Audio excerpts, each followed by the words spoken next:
Hello and welcome back to The Broken Doll. Tonight I'm going to come to you with my airbrush again, but this time we're going to use it and I'm going to show you how I airbrush. I had a good reply back with everybody enjoying how I clean my airbrush. There was no questions asked as to repeat anything, so I won't do that at this time, but it's still open. If there's something you need to see, I'll gladly do it and I'll show it to you again. But this time we're going to mix up our paint and we're going to airbrush another coat on Casper the Friendly Ghost. So what I want to do is put my paint into my dish. This is always a learning curve. Learning how to, like, airbrushing is so new to me. I have been able to master it on my dolls to make hair and whatnot, but not for something like this. So I'm going with a new twist of building up the, I guess you could call it the flesh tone for a ghost. You know, so it's all new to me. I am learning as I go along. I've been enjoying the journey. I've been just loving this, and yeah, I've been frustrated a little bit here and there, but not to the point where I haven't enjoyed it. And that's the name of the game. So we want to add a little bit of water to this. You've got to thin down. This is acrylic paint. This is what I'm using. Okay, acrylic paint. Okay, Blanc white. Okay, so anyways, that's what we're using here. So now I'm just going to stir this up in here.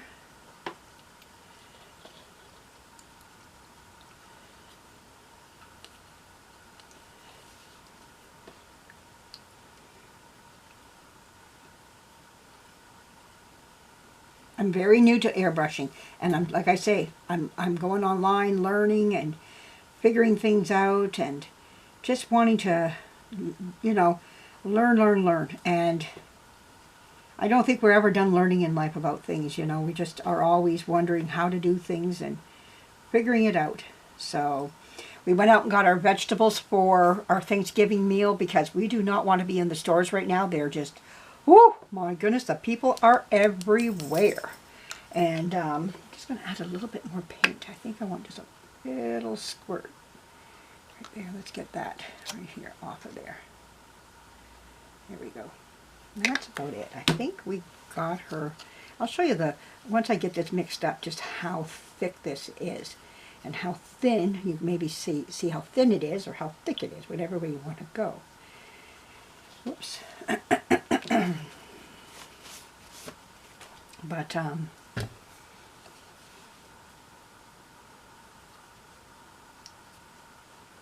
there we go.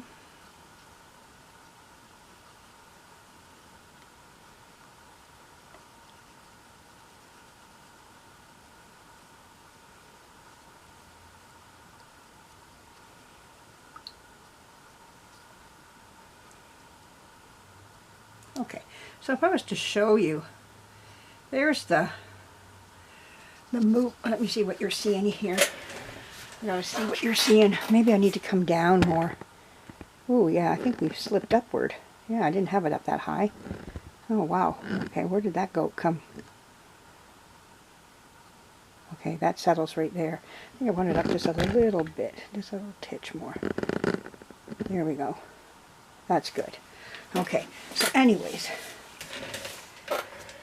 good thing I looked because I thought you were seeing everything there. So yeah, it's just kind of soupy, you know. You want to make sure it's going to flow through your brush. That's the thing. But you don't want it so watery that it's running down the face of Casper either. So it's a trial and error. For me, it is. There are some people that are so expert at this, they can mix up their paint and know exactly what it should be for their gun. Me, I'm still figuring a lot of that out still. Like a lot of things in life, we figure out. But anyways, we're going to put this into the gun now. So we got our clean gun. Now we're going to take this. I used to take it and just add some water and some paint in here and mix it up in the bowl. Didn't work out. All I did was clog up my gun. Not a good idea. It's good to do it in a bowl, in another bowl, and pour it in. That's good.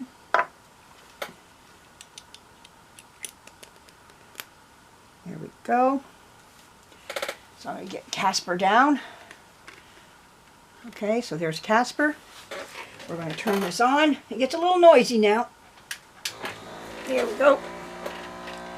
Now I always spray my hand first, okay, and we're going to begin.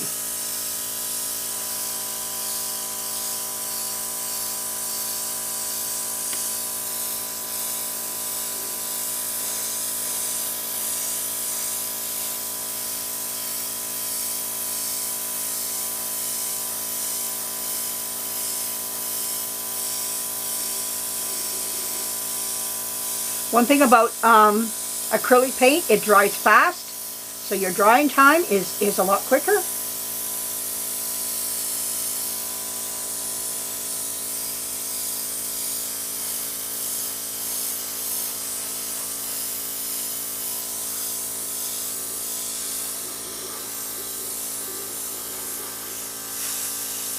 Okay, so there we go. We're going to let them dry now.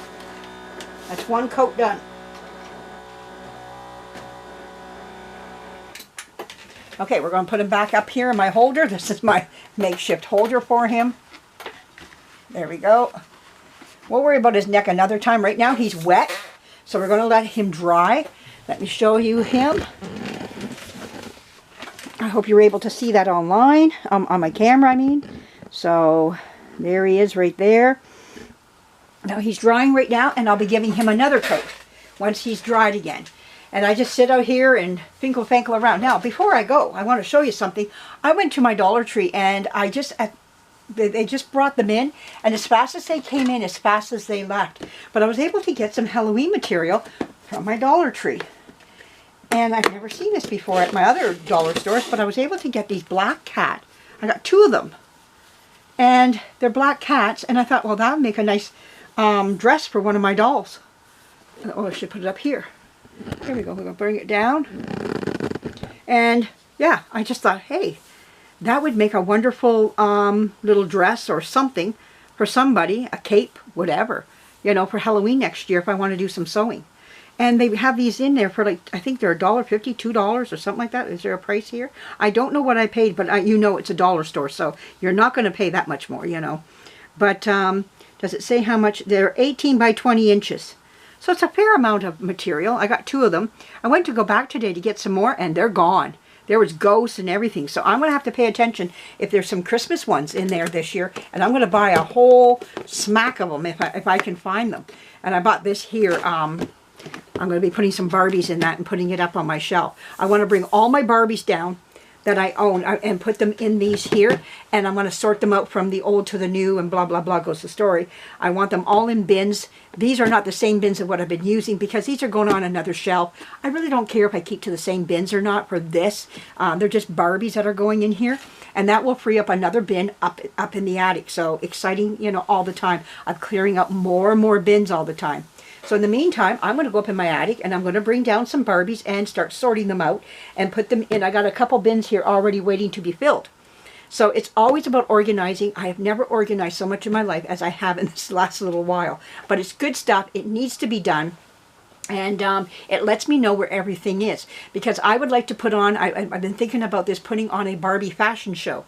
And I want to do all my wool dresses and get them all looking nice, get my Barbies looking really good, wash them up, wipe them down, get them looking nice, and do a Barbie fashion show for this winter. A winter woolly fashion show.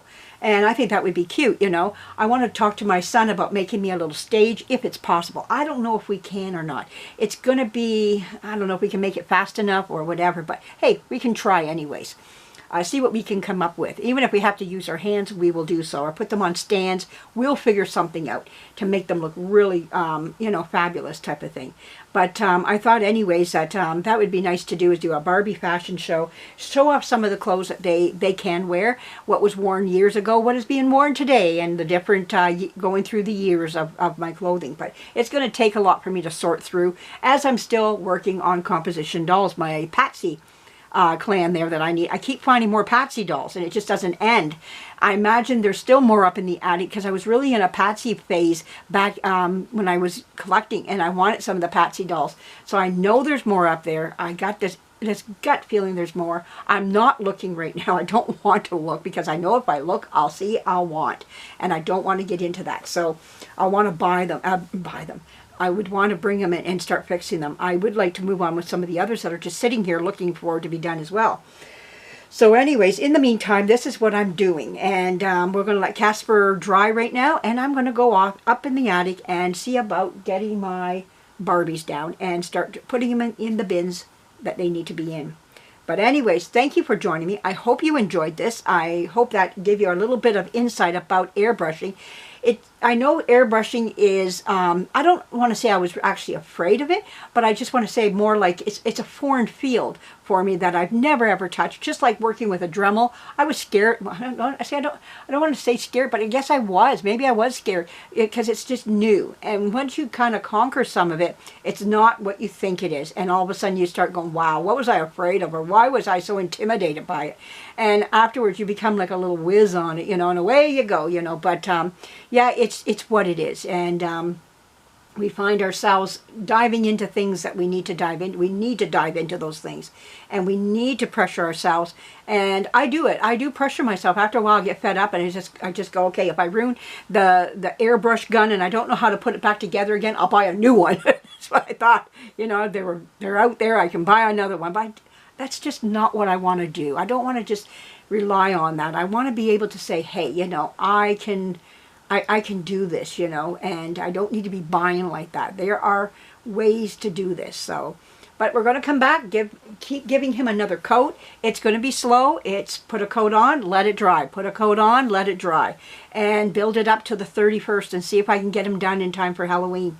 And, but it's coming. He is coming. It's just a matter of letting him dry and just let that paint soak into that. Well, it doesn't really soak much into plastic, but plastic is a little bit on the porous side, but not, you know, not like composition, not like wood, you know.